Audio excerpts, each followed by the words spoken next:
ગોપાલની નહીં, આમ જનતાની છે, ખેડૂતોની તાકાત છે દોસ્તો. પણ આપણે આપણી તાકાત ભૂલી જઈએ, આપણે આપણી તાકાતને વિભાજિત કરી નાખીએ, જ્ઞાતિમાં, ધર્મમાં, ફલાણી રીતે, બીજી રીતે આપણે આપણી તાકાતને તોડી નાખીએ તો બહારની તાકાત આપણી ઉપર ચડી બેસે. મિત્રો, આ અનેક જગ્યાએ આ લાઈનનો પ્રશ્ન ખાલી કચ્છનો નથી. ધાંગધ્રા, હળવદ, મોરબી, અમારે ઠીક વિસાવદર સુધી આ પ્રશ્ન છે. મેં એક વખત એક ભાજપના નેતાને વિધાનસભામાં પૂછ્યું કે આ કંપનીઓ લાઈનો નાખે છે, કરોડો રૂપિયા કમાય છે, તો ખેડૂતોને પૂરું વળતર આપવામાં વાંધો શું છે? દઈ દો ને, જે પૈસા દેવાના થતા હોય એ. ખેડૂતના ખેતરમાં લાઇટનો થાંભલો નાખો, હાઈ ટેન્શન લાઈન, તો પૂરું વળતર દેવામાં વાંધો શું છે? ભાજપના નેતાએ મને એમ કીધું કે ચૂંટણી ટાણે દઈ તો દઈએ છે, પછી રોજ થોડા દેવાના હોય. મતદાનની આગલી રાતે તો દઈએ છે ને એમાં તમે મત દીધો, હવે શેના પૈસા? મિત્રો, વાત કટાક્ષમાં છે પણ કાળજે લાગે એવી છે કે નહીં? ચૂંટણીના આગલી રાતે જ્ઞાતિના નામે, ધર્મના નામે, હિન્દુ મુસલમાનના નામે અનેક રીતે આપણને ભોળવીને, છેતરીને, ડરાવીને, લલચાવીને આપણો મત લઈ જાય. પછી આપણા જ મતથી બનેલો નેતા આપણું માને નહીં. પણ શું કામ માને? એ તો કે જ છે કે પૈસા દેવાઈ ગયા છે, અગાઉ દીધા છે, થાંભલા પછી આવ્યા છે. હવે એનું શું કરવું? આ જવાબનો મારે શું જવાબ દેવો? બધા એવા નથી, તમામ એવા ન હોય, પણ સારા માણસની સંખ્યા ઓછી થઈ ગઈ હોય તો શું કરવું? મિત્રો, અમે તમને વિનંતી કરવા માટે આવ્યા છે. ઈશુદાનભાઈ અને હેમંતભાઈએ વાત કરી કે કેસમાં સુપ્રીમ કોર્ટમાં કેસ લડશું, હાઈકોર્ટમાં લડશું. ભાઈ, હું વકીલ છું, મને એમાં રસ નથી. કેસ લડવો હોય તો જનતાની અદાલતમાં લડાવવો જોઈએ દોસ્તો. આ જનતા બેઠી જનતાની અદાલતમાં આવવો જોઈએ. આપણી પાસે બે અદાલત છે દોસ્તો, એક છે સરકારે બનાવેલી અદાલત અને એક જનતાની અદાલત. સરકારની અદાલતમાં તો 50 વર્ષે ચુકાદો આવે ત્યારે ત્રીજી પેઢીના છોકરા આવી ગયા હોય, આપણે વધ્યાય નો એવો ચુકાદો જોઈએ નહીં. અહીંયા તો અત્યારે જ કેસ મૂકો ને કાલ ચુકાદો આવવો જોઈએ. આવે છે ફેબ્રુઆરીમાં ચૂંટણી, જનતાની અદાલતમાં કરો ચુકાદો બધા ભેગા મળીને. હવે સુપ્રીમ કોર્ટ ને હાઈકોર્ટ ને એ તો સરકારી વકીલ ને સરકારી પોલીસ ને સરકારી માણસો, ભાઈ એ તો બધું એનું. તો ચુકાદો આપણા તરફેણમાં નો આવે, એ તો એની તરફેણમાં આવે. આપણો ચુકાદો લેવો હોય તો કેસ જનતાની અદાલતમાં 2027માં આવવાનો છે ને. એક બાજુ વકીલ તરીકે આ પાર્ટી ઊભી છે ને એક બાજુ ગુનેગાર તરીકે બીજેપી પાર્ટી ઊભી છે. અને તે દિવસે આ જનતાની અદાલતમાં ચુકાદો થવો જોઈએ પરફેક્ટ. પણ જનતાની અદાલતમાં જો ચુકાદો નબળો આવશે તો પછી સરકારની અદાલતમાં હારા ચુકાદા કોઈ દી ન આવે. એ તો સરકારની અદાલત છે, જનતાની થોડી છે. 2022ની ચૂંટણીમાં જનતાની અદાલતમાં ચુકાદો આવ્યો બીજેપીનો. બીજેપીની અદાલતમાં તમારો ચુકાદો ક્યાંથી આવે? તમારો ચુકાદો લાવવો હોય તો સરકારની અદાલત ઠીક છે, જનતાની અદાલતમાં ન્યાય થવો જોઈએ. મિત્રો, ન્યાય થશે કે નહીં થાય કયો તો ખરા? મિત્રો, ચૂંટણીઓ આવી રહી છે. અમે તો બહુ નાના માણસો છીએ. અમને તો કોઈક ગાળું દઈ જાય, કોઈક ચપલા મારી જાય છે, કોઈક અમારી સભામાં પથરા મારી જાય છે. અમે તો નાના માણસો છીએ. અમે તો બહુ તો મોટા મોટા કદાવર નેતાઓ સામે લડી શકીએ, અમે મોટી સત્તાઓ સામે બોલી શકીએ, જેલનો ડર ન લાગે એવી રીતે લડીએ. એનાથી વિશેષ તો અમે શું કરી શકીએ? મોટા મોટા માણસો તો મીઠાના આખા રણના રણ ખાઈ જાય, રોડ ખાઈ જાય. એ તો મોટા માણસો કહેવાય, આપણને એવું ન ફાવે. મિત્રો, અમે નાના માણસો છીએ, સામાન્ય પરિવારમાંથી આવીએ છીએ. સામાન્ય પરિવારના ખેડૂતોની પીડા અમે સમજીએ છીએ.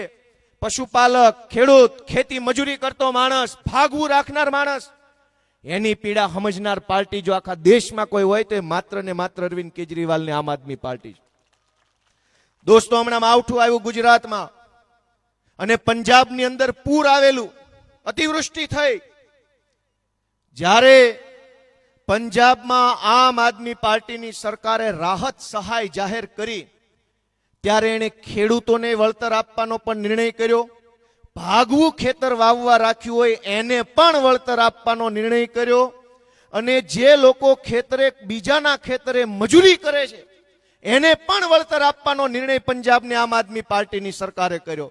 દેશના ઇતિહાસમાં પહેલીવાર એવું બન્યું કે ખેડૂત, ભાગવું રાખનાર અને ખેતી મજૂરી કરનાર ત્રણેય વર્ગનું ધ્યાન રાખવાનું કામ આમ આદમી પાર્ટીની સરકારે કર્યું. અને ગુજરાતમાં શું હાલત છે? ખેડૂતના હાથમાં હજુ કાણી કોડી સહાયની આવી નથી. માવઠા આવે, અતિવૃષ્ટિ આવે, જરૂર હોય ત્યારે પાણી ન આવે અને ખેડૂત પાયમાલ થઈ જાય, કંટાળીને થાકીને જમીન કંપનીઓને આપી દે એવી પરિસ્થિતિનું નિર્માણ આ ભાજપે કર્યું છે.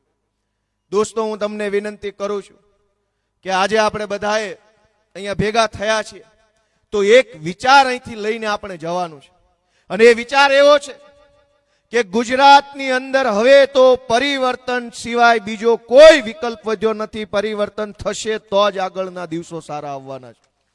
30 વર્ષ થઈ ગયા મિત્રો, વિકાસની વાતો થઈ રહી છે કે બહુ વિકાસ થયો, બહુ વિકાસ થયો. હું તમને યાદ કરાવું કે એક જમાનામાં કચ્છના જખો બંદરથી કે માંડવીથી કે કંડલા બંદરથી આજથી 100-150 વર્ષ પહેલા વિશ્વ વેપાર થતો હતો.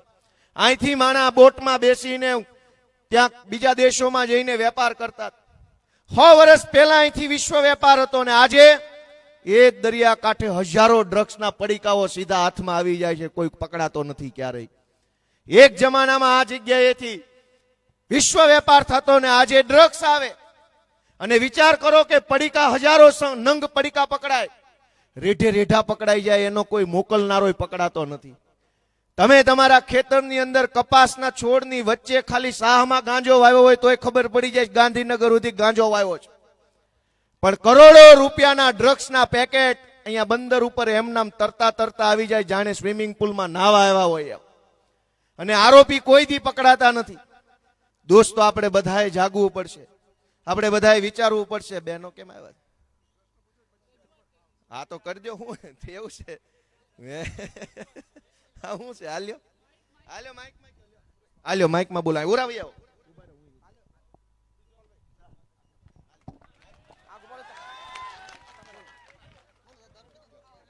કયો કયો માઇકમાં કયો, જે કઈ કહેવાનું કયો. હા શું છે? કયો કયો. અમારા આજુમાં દારૂ બહુ છે. દારૂ છે આજુમાં બહુ. દારૂ કઈ જગ્યાએ? બહુ હોય. કઈ જગ્યાએ? આજુ આધોઈ રામદીપીર દારૂ. વાસમાં બહુ દારૂનો ત્રાસ છે મારા ગામમાં. બહુ છે રે. બહુ ત્રાસ આપે. ઘીના બાને ઘરો ઘર દેવા આવે છે. 20 વર્ષના 22 વર્ષના છોકરા અમારા મરી ગયા છે. કોઈ ધ્યાન દેતું દારૂ બંધ નથી. કરવો છે બીજો કઈ હપ્તા લે છે ને દારૂ દેવા આવે છે ઘરો ઘરો ઘર. ઘર દઈ જાય. વાહમાં પણ વેચવા દઈ જાય છે. બહુ ત્રાસ છે મારા આધોઈને. અમારી બેન દીકરી ને બાઈ જાય હતી નહીં કે બહુ ત્રાસ રેપ છે થઈ જાય બહાર ન જાય કે દારૂ બંધ કરો એટલે બસ બહુ ત્રાસ છે તમારે મારા જોડાવાય પડ્યા છે. બહુ ખૂબ તમારો આભાર. બોલો બોલો, જે કઈ કહેવાનું હોય કયો. એટલે કયો. નમસ્તે સાહેબ, હા હું વાંડિયા ગામની છું. હા અ, ના ના બોલવા દો ભાઈ વચ્ચે. હાલો કાઈ વાંધો કાઈ આપ આપ. ના ના કાઈ ભલે બોલે બોલો ભાઈ. દારૂની શું રજૂઆત છે? કયો, કોને કહેવાનું? હાલ્યો કયો. બધે ગામનું કામ એવું જ છે ગોપાલભાઈ, કોઈ ધ્યાન આપતું નથી. ધ્યાન અમારા આધોઈ ગામમાં બહુ ત્રાસ આપે. દારૂવાળા બહુ જ ઘરો ઘર દેવા આવે છે. દારૂવાળા કોઈ અમારો સાંભળતો નથી. નાના નાના છોકરા દારૂ પાય છે, છોકરાને ભેગા કરી અને વાહમાં આવીને વેચે છે અને ઘરો ઘર બાઇકમાં લઈને ફરે છે વાહમાં. આને કોઈ આને સપોર્ટ કોણ આપે છે? ઈ સપોર્ટ આપે ઈ કોઈ અમારો સાંભળતો જ નથી. બહુ કોઈ કાપતા હશે ને એના કોક બરાબર હોય તો હા પોઈન્ટ છે, કોઈ સાંભળતો નથી. આ ધોઈમાં બહુ ત્રાસ છે. જૂનાગઢ વાસ રામજી શાયજી સમા અને પછી આ સંજયભાઈ બાપતી અને મને ખૂબ સાથ આપ્યો, સાથે એને આપ્યો હતો અને ખૂબ ખૂબ એનું આભારી છું. ઈ મારા ભાઈબંધીને મારા સાથે ઉભા રહ્યા હતા અને હજી તમને વિનંતી કરું છું કે મહેરબાની કરીને હવે સાથે ઉપર આવું છું. ઉપર જઈને કેવું? હાલો ઉપર જઈને કહેજો. હાલો આવી જાવ ઉપર આવી જાવ. હાલ્યો ઉપર લઈ જાઓ. હાલ્યો પ્લીઝ સૌને વિનંતી કે બધા પોતપોતાના સ્થળ ઉપર બેસી સ્થાન ઉપર બેસી જઈએ. હજી આપણી સભા ચાલુ જ છે. મંજુબેન જે બધા બેસી જાજો. વાંઢિયાના છે તમામને વિનંતી છે, તમામ બેસી જાઓ. અને મણિબેનનો જે પ્રશ્ન હતો એમાં હું મોરે હતો. મંજુબેનને વિનંતી કરું. ગોપાલભાઈ ક્ષમા ચાહું છું. આ મંજુબેન છે વાંઢિયાના પીડિત છે, જે બહેનો પર અત્યાચાર થયા એ બેન છે. એમને બોલાવવાના હતા પણ છેલ્લે પણ આ વચ્ચેથી થઈ ગયું. વાંધો નહીં, ક્ષમા ચાહું છું. જય માતાજી બધાને. જી વાંઢિયામાં આજ 3.5 મહિના થયા. અમારા ઉપર ખૂબ ખૂબ અત્યાચાર કરે છે પોલીસ ભાઈઓ. જી અણદાણીના ગુલામ કહી તો ગુલામ અને અહીંયાના માણસો કહી તો માણસો અમારા ઉપર ખૂબ ખૂબ અત્યાચાર કરે છે. ઈ તો ઠીક કે ખેતરમાં તો ઢહેડી જાય અને પોલીસ બસમાં નાખે છે, પણ થોડા દિવસો પહેલા અમારા ઘરમાંથી પણ અમારા ભાઈઓને ઘસેડીને ઘરમાંથી પણ લઈ ગયા. શું આવું અમે કોઈ અપરાધ કર્યો છે? બોલો, અપરાધ કર્યો છે અમે કોઈ? શું અમે કોઈ આદિવાસી નથી, આતંકવાદી નથી તે કોઈ અમને ઉપાડી જાય. અમે અમારા હક માટે લડીએ છીએ છતાં અમને ઉપાડી જાય છે. અને ધારાસભ્યના પુત્ર મંચ ઉપરથી બોલ્યા કે ખેડૂત ભાઈ અહીંયાની બેન દીકરીઓને 5-25 લાખ માટે આગળ કરે છે. શું એને બોલવાનો અધિકાર હતો? કેમ બોલ્યા? હવે અવાજ તો અમે ઉઠાવશું કે તમે શું અમાને બોલો છો. આવો, અમે આવા જવાબ અમે દેશું.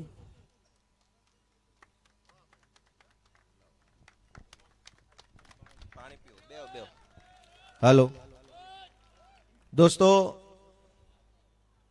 બેને એમ કીધું કે ઘરેથી આવીને લઈ જાય છે.